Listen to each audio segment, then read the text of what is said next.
ఎవడైనా చేస్తాడండి ఈ పని. ఎంత కొవ్వు ఉండాలండి మనుషులకి. దాన్ని మాట్లాడతారు. ఇప్పుడు ఆ బిల్డింగ్ ఎందుకు కట్టారంటే ప్రెసిడెంట్ ఆఫ్ ఇండియా వస్తాడంట, ప్రైమ్ మినిస్టర్ వస్తారంట, వాళ్ళ గెస్ట్ హౌస్ కింద వీళ్ళు కట్టారండి. ప్యాలెస్ ప్యాలెస్ కవర్ చేశారు, కనపడకుండా షీట్ వేశారు. ఎరోజన్ కంట్రోల్ చేయడానికి షీట్ వేశారు.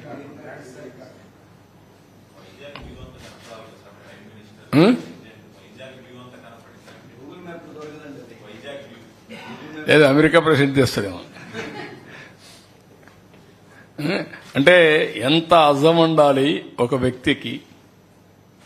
500 కోట్ల రూపాయలు కట్టి ప్యాలెస్ కట్టుకున్న వ్యక్తులు వీళ్ళు మాట్లాడతారు. ఇప్పుడు ఏం చేయాలని అడుగుతున్నారు అందరూ. దాన్ని ఏం చేయాలి నాకైతే అర్థం కాలేదు, మీరే చెప్పాలా. ఇలాంటివి అరాచకాలకు పరాకాష్ట. ఇలాంటి ఆలోచన విధానం ప్రజలకు సేవకులుగా ఉండాలి తప్ప రాజులు కాదు, రారాజులు కాదు. అవన్నీ అయిపోయినాయి. ఇంకా వీళ్ళలో మార్పు రాలేదు. ఇది ప్రజాధనాన్ని అడ్డంగా దుర్వినియోగం చేయడం. ఫారెస్ట్ అనేది ఋషికొండ అనేది ఋషులు అక్కడ తపస్సు చేసిన ప్రాంతం. అది ఒకప్పుడు ఎవరైనా సరే విశాఖపట్నానికి వస్తే ఈ కొండ చూసిన తర్వాత మేము విశాఖపట్నం వచ్చామని ఈ ఓడలు ఇవన్నీ వచ్చినప్పుడు, పడవలు వచ్చినప్పుడు చూసుకునేవారు. అలాంటి ఋషి కొండకు కూడా ఇది చేసే పరిస్థితి వచ్చారు. అక్కడ ఎర్ర దెబ్బలు అవన్నీ అయిపోయినాయి. అవేం కనపడవు ఇప్పుడు. లేవు కదా, అన్ని పోయినాయి కదా, అయిపోయినాయి, మింగేశారు అవన్నీ. అది ఎంత బ్యూటిఫుల్ గా ఉందంటే నేను టూరిజాన్ని ప్రమోట్ చేయడానికి దాన్ని అంతా రిజర్వ్ చేసి ఒక కొన్ని వందల సంవత్సరాల్లో అలాంటివన్నీ ఏర్పడతా ఉంటాయి. భూమిలో వచ్చే మార్పులు కానీ ఆ పర్టికులర్ గా ఉండే దీంట్లో రియాక్షన్స్ కానీ దానివల్ల వస్తాయి. అవి కూడా పోయే పరిస్థితికి వచ్చాయి. సో నెక్స్ట్ ఇది ఈరోజు నేను ప్రజలందరికీ విజ్ఞప్తి చేస్తున్నాం.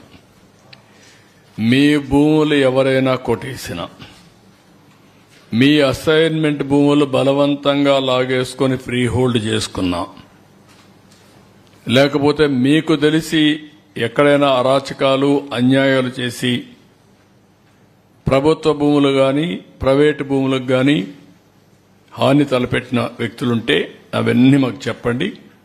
మళ్లీ తిరిగి మీకు ఇప్పించే బాధ్యత మాది. చట్ట వ్యతిరేకంగా ఆక్యుపై చేసుకున్న వాళ్ళని పనిష్ చేసే బాధ్యత కూడా తీసుకుంటాం. 2, ఖనిజ సంపద. భూగర్భ ఖనిజ సంపద సమాజ హితం కోసం ఉపయోగించుకోవాలి. అది కూడా వాల్యూ అడిషన్కి వెళ్ళాలి తప్ప ఇష్టానుసారంగా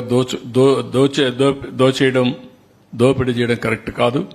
అందరికీ విజ్ఞప్తి చేస్తున్నా, ఎవరైనా మీవి క్రషర్ దగ్గర నుంచి పెద్ద పెద్ద క్వారీ వరకు ఏదున్నా కూడా మీవి గాని బలవంతంగా లాగేసుకుంటే మీరు మాకు రిపోర్ట్ చేయండి.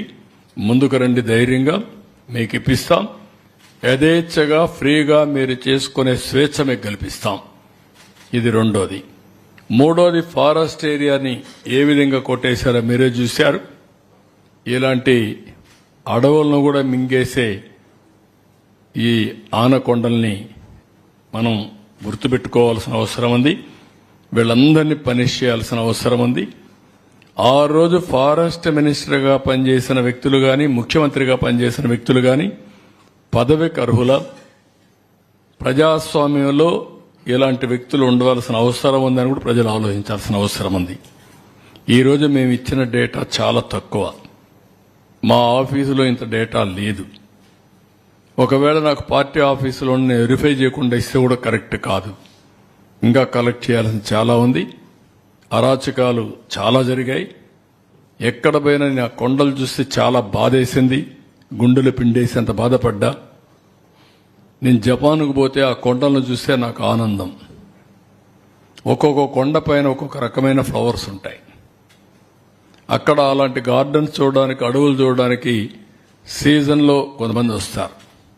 నాకు తిరుపతి ఎప్పుడు ఒక ఉదాహరణ. తిరుపతిలో నేను డిఫరెంట్ ఫ్లవర్స్ వేయాలని చెప్పి ఆలోచించాను.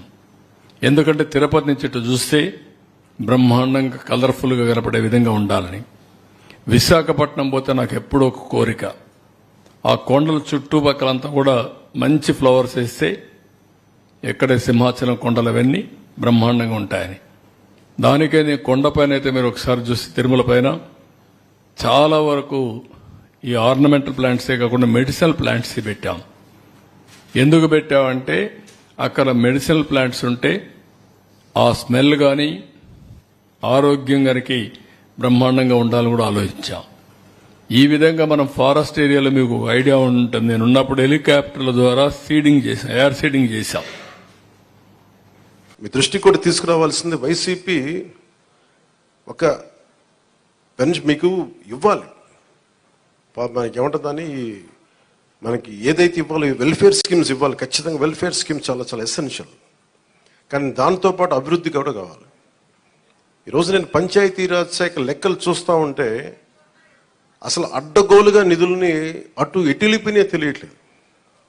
మీరే చూశారు, ఒక చిన్నపాటి కాలువకి ఒక మండలానికి కావాల్సిన డబ్బులు ఒక 15 కోట్లు 10 కోట్లు ఏది ఒక చిన్నపాటి మినీ రిజర్వాయర్ అవసరం ఏదైనా ఉంది, లేదంటే మనకి చిన్న కాలువల మరమ్మతులు కానీ వాళ్ళ ప్రయారిటీ, వాళ్ళు మంచిగా చెడ ఇవన్నీ పక్కన పెడితే వాళ్ళ ప్రయారిటీ 600 కోట్లు పెట్టి ఋషికొండలో ప్యాలెస్ కట్టుకున్నారు.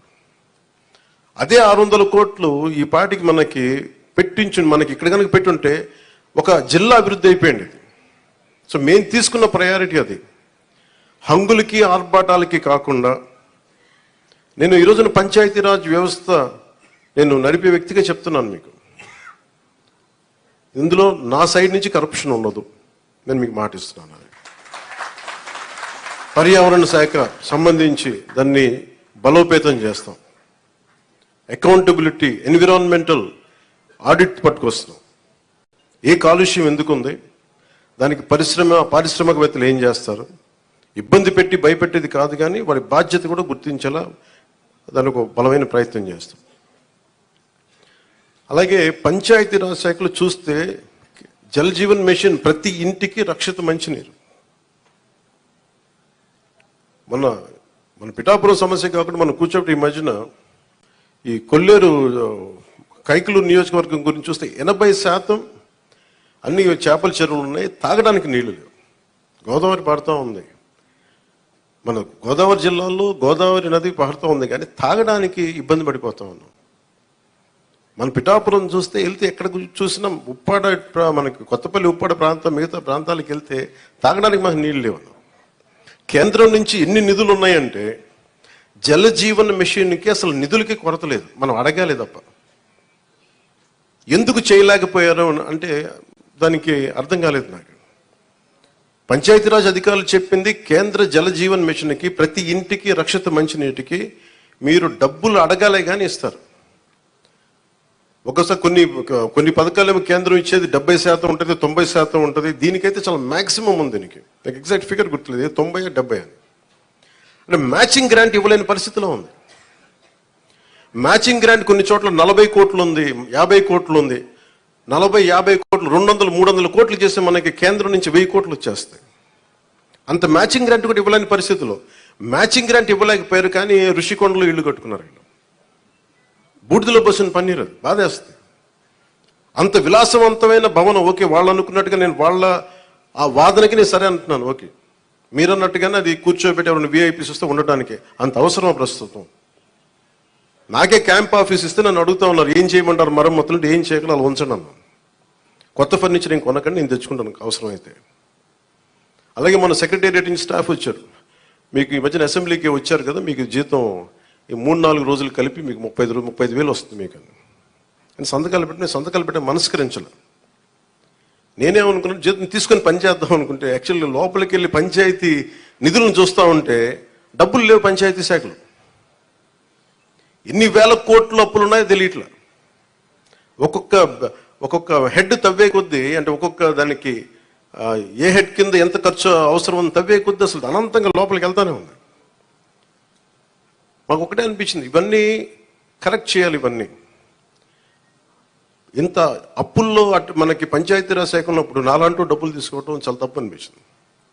అందుకని వాళ్ళు చెప్పి నేను జీతాన్ని వదిలేస్తున్నాను, నా జీతాలు ఏం వద్దు, కానీ నా దేశం కోసం, మా నేల కోసం పని చేస్తున్నాను.